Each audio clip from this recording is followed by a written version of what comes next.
वक्त? एक्चुअल में exit timing मेरे को ध्यान नहीं है, मोबाइल में से बता सकता हूँ, क्योंकि वीडियो हमने उसी समय खींचे थे 5 मिनट पहले। पूरा माहौल अच्छा था, लोग इंजॉय कर रहे थे, खेल रहे थे, काफी फैमिली थी, बच्चे थे, लोग फोटो खिंचा रहे थे। ऐसा लग ही नहीं रहा, ऐसा लग रहा था कि स्वर्ग है बिल्कुल, सब लोग इंजॉय कर रहे हैं। और ऐसा उम्मीद नहीं थी कि 5 मिनट बाद ऐसा वो नर्क जैसे बन जाएगा। वो कौन सा मोमेंट था जब आपको पता चला कि कुछ हो रहा है? एक्चुअल में मैं लकी बोलूंगा, लकी हूँ कि हम क्या पूरा घूम के जो एग्जिट है, एग्जिट बहुत संकरा था, 15 बाय 60-70 फीट लंबा था, और उसका निकलने के लिए सिर्फ 4 फीट का एक दरवाजा था। और लकीली मैं उस 4 फीट के दरवाजे पे ही खड़ा था। उसको उस तरफ जंगल था, घोड़े खड़े रहते हैं दलदल में। तो लकी मैं वहीं पे खड़ा था, पीछे से एकदम से फायरिंग की आवाज हुई गार्डन में, जहाँ पे बोल सकते हैं।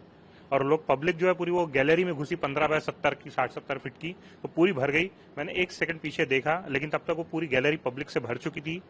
तो हमारे को उस गैलरी के उधर का, पीछे का नहीं दिखाई दिया जहाँ पे टेरेस थे, लेकिन कंटिन्यू फायरिंग हो रही थी। तो लोग एक दूसरे को कुचलते हुए धक्के दे रहे थे, तो मैंने मिसेस को दलदल की तरफ धकेला दिया।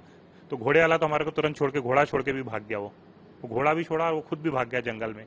और फिर पीछे मेरी मिसेस को दलदल में धक्का दिया, मेरे बेटे को भी उतारा। और फिर हम कंटिन्यू, गोलियां चल रही थी तो हमारे को उस समय दिमाग काम नहीं किया, हम जंगल की तरफ कूद गए। और जंगल की तरफ 7 से 8 किलोमीटर हम जंगल, पहाड़ उतरते हुआ है 8 किलोमीटर का रास्ता। वो जो पैर में चोट आई थी वो वाकया क्या था? एक्चुअल में कैसे, वो 3 से 4 बार गिरे हैं रास्ते में। उनका पहली बार जब गिरे पैर मुड़ गया पूरा, फिर दूसरी बार गिरे, वो फिर भी कंटिन्यू चल रहे थे। तो मेरे बेटे ने, मैंने और वो खुद भी पकड़ के जैसे तैसे उनको 7 से 8 किलोमीटर का पहाड़ उतारे। फिर आपको कहाँ ले जाया जाया? एक्चुअल में फिर मैं नीचे आया, मेरी पर्सनल कार खड़ी थी वहाँ पे पार्किंग में। मैंने ड्राइवर को कॉल किया, ड्राइवर बोले मैं नहीं आ सकता हूँ। तो मैंने एक लोकल था वहाँ पे आर्मी वाले को बोला कि मतलब मेरे को मेरी कार तक पहुँचवा दीजिए, बाकी कुछ नहीं चाहिए मेरे को, और कोई नीड नहीं चाहिए। उन्होंने कार दी है और उसमें बिठाए और मेरे को मेरी पार्किंग तक छुड़वाए। मेरी पार्किंग में मेरी कार खड़ी थी, फिर मैं अपनी कार में ही हॉस्पिटल लेके गया इनको। कैसा पैनिक सिचुएशन था? लोग क्या रिएक्ट कर रहे थे? कितना डर, कितना भय का डर माहौल था? बहुत ज्यादा था, लोग चिल्ला रहे थे, गिर रहे थे पहाड़ों से। जो पीछे मेरे मेरे से आगे भी काफी पब्लिक थी, मेरे पीछे भी पब्लिक थी। लोग गिर रहे थे, गिरते हुए आ रहे थे, कोई नदी में गिर रहा था, कोई पत्थर पे गिर रहा था। एक दूसरे को उठा रहे थे और चलते जा रहे थे बस। आपने पीछे क्या सुनाई दिया? लोगों की चीखें सुनी? एक बंदा मेरे बाजू में आया, रो रहा था, बहुत ज्यादा रो रहा था वो, यानी सिचुएशन के कंट्रोल के बाहर था उसको। तो मैंने बोला, उसको बोला रुक रुक रुक। मेरे भाई को बोले मेरे सर में गोली मार दी, बोले मेरे सामने, बोले मैं अपने भाई के लिए रुका भी नहीं, बोले। और लोग जो बता रहे हैं कि धर्म पूछा गया, नहीं, वो मेरे को मालूम नहीं, क्योंकि मैं एक्चुअल में एग्जिट गेट पे खड़ा था ना। ये उसमें लंबी गैलरी है 15 बाय 60-70 फीट की, उसके पीछे गार्डन है 60-70 फीट की गैलरी के पीछे। ये टेरेस वहां पे थे और गैलरी पूरी पब्लिक से भर चुकी थी, क्योंकि सब निकलने को देख रहे थे। अंदर जो 400-500 की पब्लिक थी वो निकलने को देख रही थी, सब भागने को देख रहे थे। जिसको जहां रास्ता है वो भागने को देख रहा था। तो हमारी जो गैलरी थी पूरी भरी हुई थी, पीछे का नजारा देख नहीं रहा था। और मैंने एक बार के पीछे दोबारा देखा भी नहीं पलट के, पूरा पहाड़ उतरने तक हमने पीछे देखे ही नहीं। कितनी गर्दन घुमा, इससे कुछ पता है? आइडिया? एक से ज्यादा होगा, क्योंकि कंटिन्यू गोलियां चल रही थी। कितने देर तक गोलियों का आवाज आपने सुना? काफी देर चली, कम से कम 100 राउंड तो भी फायरिंग हुई होंगी। और वो पूरे इसमें से बाहर निकलने में आपको कितना समय लगा? उस समय मैंने कुछ भी नहीं देखा, क्योंकि उस समय न माइंड काम कर रहा था, न प्यास लग रही थी, न कुछ लग रहा था। उनका पैर टूटा हुआ, हमारे को कुछ समझ में नहीं आता, हमसे भाग रहे थे। और लोग जो घायल थे उनको आपने देखा है? घायल मीन सब घायल होने के बाद भी भाग रहे थे, कोई रुक नहीं रहा था। क्योंकि रुकना मतलब पीछे से कहाँ गोली लगेंगी मालूम नहीं। तो सबको लग रहा था भाई सेफ नीचे पहुंचना है हमारे को। जब तक सेफ नहीं होंगे, जंगल में कोई सेफ्टी तो थी नहीं, नीचे पहुंचना है। भले लोग गिर रहे थे, कोई लेडी गिर रही थी, फिर कोई उठा रहा था, कोई गिर रही थी, कोई उठ रहा था, फिर लेकिन चलते जा रहे थे।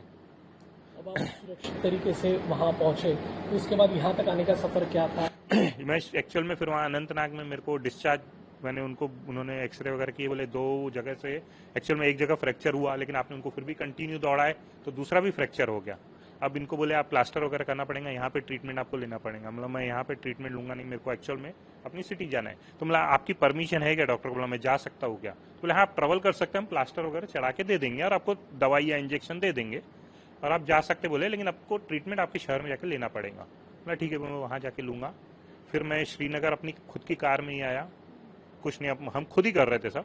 श्रीनगर पहुंचा, वहाँ पे होटल वगैरह किया, वहाँ पे रहा, कंटिन्यू फ्लाइट देख रहा था, कोई फ्लाइट नहीं मिल रही थी। तो मैंने विक्की कुकरेजा जी है उनको फ़ोन किया, मतलब ऐसी ऐसी बात है, मैं ऐसी सिचुएशन हूँ, मतलब पैसे भी मैं देने को रेडी हूँ, मेरे को सिर्फ एक फ्लाइट चाहिए यहाँ से निकलने के लिए।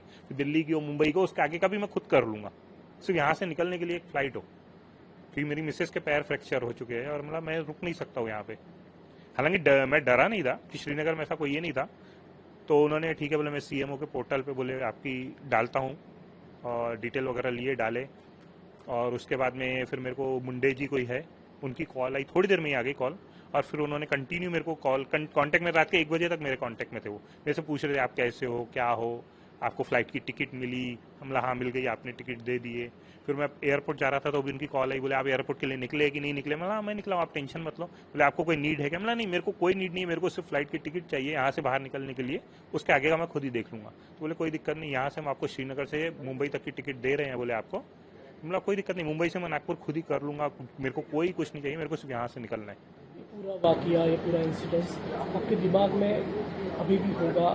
कितना आपको डर लगा था और क्या महसूस कर रहे हो अभी यहाँ आने के बाद? नहीं, उस मेरे को एक्चुअल में वही सिर्फ एक नज़ारा है जो लोग एंजॉय कर रहे थे 5 मिनट पहले, जो नज़ारे थे वो नज़ारे और बात का माहौल बहुत अलग हो गया था, कुछ समझ में नहीं आ रहा था। बाकी उस समय तो एक ही था कि फैमिली को नीचे लेके जाना है, सेफ करना है और इनका ट्रीटमेंट करवाना है, बस यही लग रहा था। उस समय क्या महसूस किया कि आपने? एक्चुअल में मेरे को सबसे पहला डर तब लगा जब गोलियां कंटिन्यू चल रही थी, डर लग रहा था, काफ़ी डर लग रहा था। लेकिन मेरे बेटे ने हिम्मत दिखाया, उसके कारण मेरे को हिम्मत आई ना, चलो नीचे भगवान का नाम लेते जाए, जय माता दी बोल रहे थे और नीचे चलते जा रहे थे। अभी भी खौफ है उस चीज का, आंखों के सामने वही गुजर रहा है जो देखा है हमने। कैसे पहुंचे वो हमको पता, सिर्फ भगवान का नाम लेके पहुंचे हैं। 2 मिनट का फासला था, नहीं तो हम यहाँ तक आज नहीं रहते थे। पीछे मुड़ने का टाइम ही नहीं था हमारे पास कि हम पीछे देखें कि क्या हो रहा है। भीड़ इतनी ज्यादा थी कि हमको इतना डर लग रहा था कि हम सिर्फ आगे ही जाते जा रहे थे। खाई आ रही थी, पत्थर आ रहे थे, नदियां आ रही थी, बस बढ़ते जा रहे थे। 8 किलोमीटर की दूरी पर, यानी हम 8 किलोमीटर चले, 4 बार मैं फिसल गई। उसके बाद भी भगवान का नाम लेके इन्होंने और मेरे बेटे ने हेल्प की मेरी, तभी पहुंच पाए हैं, नहीं तो आज हम यहाँ पे नहीं रहते थे। जैसा कि आपके हस्बैंड ने बताया, एक खुशी का उस समय आप लोग खुशी मना रहे थे या फिर एंजॉय कर रहे थे वहाँ पे, सडनली ऐसा क्या हुआ कि ये पूरा दुख में, गम में बदल गया पूरा माहौल? वो अभी बता नहीं सकते हैं, क्योंकि जब हम उस टाइम पे थे, घोड़े से उतरे, घूमे, तब इतना अच्छा लग रहा था हमको। 400-500 लोग थे वहाँ पे, एंजॉय कर रहे थे। उसके बाद जब हम एग्जिट पे पहुंचे तो ऐसा ने कुछ हमको समझ में नहीं आया कि होगा कुछ ऐसा। बस पीछे से रश ऐसे दौड़ते आ रहे थे पीछे से, और गोलियों की आवाजें आ रही थी। तब हमारा माइंड काम वो तो कर रहा था, पर कुछ समझ में नहीं आ रहा था। हम बस चलते जा रहे थे, कूदते जा रहे थे, और बहुत डर लग रहा था कि हम जा पाएंगे कि नहीं, क्योंकि लोग बोल रहे थे बस चलते जाओ, रुकोगे तो कुछ फायदा नहीं है, बस चलते जाओ, जितना भी दूर हो। पूछ के भी जा रहे थे कितना किलोमीटर है, नीचे उतरते जा रहे थे। किस तरीके का मंजर था वहाँ पे? आवाजें, चीखे, गोलियों की बौछार, क्या आपने महसूस किया उस समय? बस लोगों की चिल्लाने की आवाज सुनी, गोलियों की आवाज सुनी, उसके बाद तो नीचे उतरना था। फिर तो माइंड में कुछ था ही नहीं, वो अपना ही हम देख रहे थे कि कैसे नीचे पहुंच जाए।